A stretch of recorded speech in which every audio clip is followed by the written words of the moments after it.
Hello friends, BD help টিপ চ্যানেলের পক্ষ থেকে আপনাদের সবাইকে শুভেচ্ছা। আজকে আমি আপনাদের সাথে টিপস শেয়ার করার আগে একটা কথা বলতে চাচ্ছি যে এখন থেকে আমি নিয়মিত ভিডিও আপলোড দিব।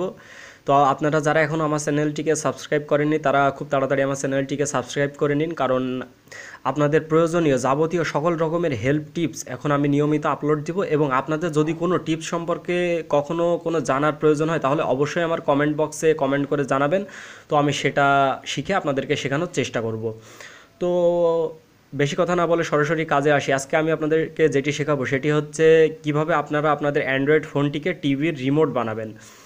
তো আপনারা নিশ্চয়ই সবাই টিভি তো দেখেনি। তো টিভি দেখার সময় অধিকাংশ সময় আমাদের দেখা যায় রিমোটে কাজ করে না, বা রিমোট কোনো কারণে নষ্ট হয়ে যায়, পড়ে গেলে নষ্ট হয়ে যায়। তো আপনি আপনার কাছে যদি কোনো অ্যান্ড্রয়েড ফোন থাকে তো সে ফোনটিকে আপনি টিভির রিমোট হিসেবে ব্যবহার করতে পারেন। তো চলুন দেখে আসা যাক এটি কীভাবে করা যায়। এর জন্য আপনাকে অবশ্যই প্লে স্টোরি থেকে একটি সফটওয়্যার ডাউনলোড করতে হবে। তো আপনি প্লে স্টোরিতে গিয়ে সার্চ দিয়ে ডাউনলোড করতে পারবেন, অথবা আমি আমার ডিসক্রিপশন বক্সে এর লিঙ্কটা দিয়ে দেবো। তো আপনি ওখান থেকে সরাসরি প্লে স্টোরিতে গিয়ে ডাউনলোড করে নিতে পারবেন, অথবা প্লে স্টোরিতে গিয়ে সার্চ দিবেন remote city, REMOTE, remote city. তো এটা লিখে সার্চ দিবেন। এটা লিখে সার্চ দিলে দেখেন প্রথমে যে অ্যাপসটা এসছে রিমোট সিটি স্মার্ট রিমোট। তো আপনারা এই অ্যাপসটা এখান থেকে ডাউনলোড করবেন। তো ডাউনলোড করার পরে এটা ওপেন করবেন। আমার অলরেডি ডাউনলোড করা আছে, তো এটা এখন আমি এখান থেকে ওপেন করছি।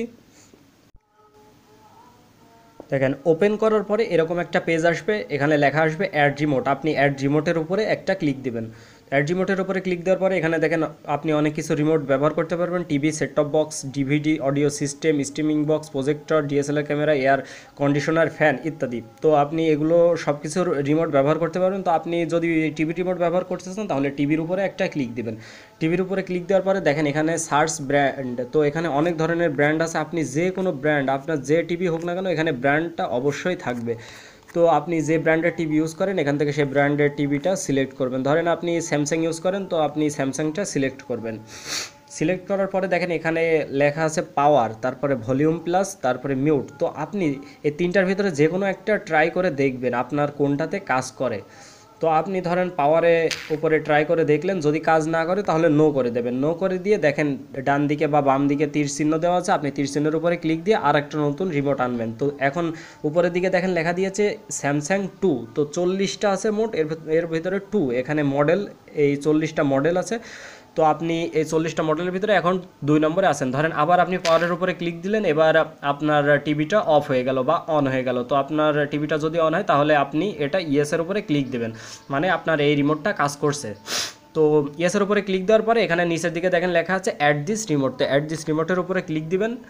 অ্যাড দিস রিমোটের উপরে ক্লিক দিলে রিমোটটা আপনার ফোনে এরকম অ্যাড হয়ে যাবে। তো এবার দেখেন এখানে আমার রিমোটটা অ্যাড হয়ে গেছে। এখানে দেখেন এই যে চ্যানেল লেখা আছে, এখানে আমি চ্যানেল চেঞ্জ করতে পারবো। তারপরে দেখেন ডান দিকে ভলিউম লেখা আছে, আমি ভলিউম চেঞ্জ করতে পারবো। তারপরে দেখেন নিচের দিকে mute, menu, power of on, তারপরে ব্যাক, ইনপুট সব অপশন আছে। আপনি এখান থেকে যে কোনোটা ইচ্ছা ব্যবহার করতে পারবেন। তো আশা করি আমার এই টিপসটি আপনাদের সবার অনেক উপকারে আসবে। যদি আমার টিপসটি ভালো লেগে থাকে তাহলে অবশ্যই কিন্তু আমার চ্যানেলটিকে সাবস্ক্রাইব করবেন, আমার ভিডিওতে লাইক দিবেন, কমেন্ট দিবেন এবং শেয়ার দিবেন। এবং নতুন কিছু যদি আপনার জানার থাকে তাহলে অবশ্যই কমেন্টে লিখে জানাবেন যে আপনি কি জানতে চান। আমি অবশ্যই আপনাকে পরের টিপসে সেটা জানাবো। আজকে এ পর্যন্তই, বাই।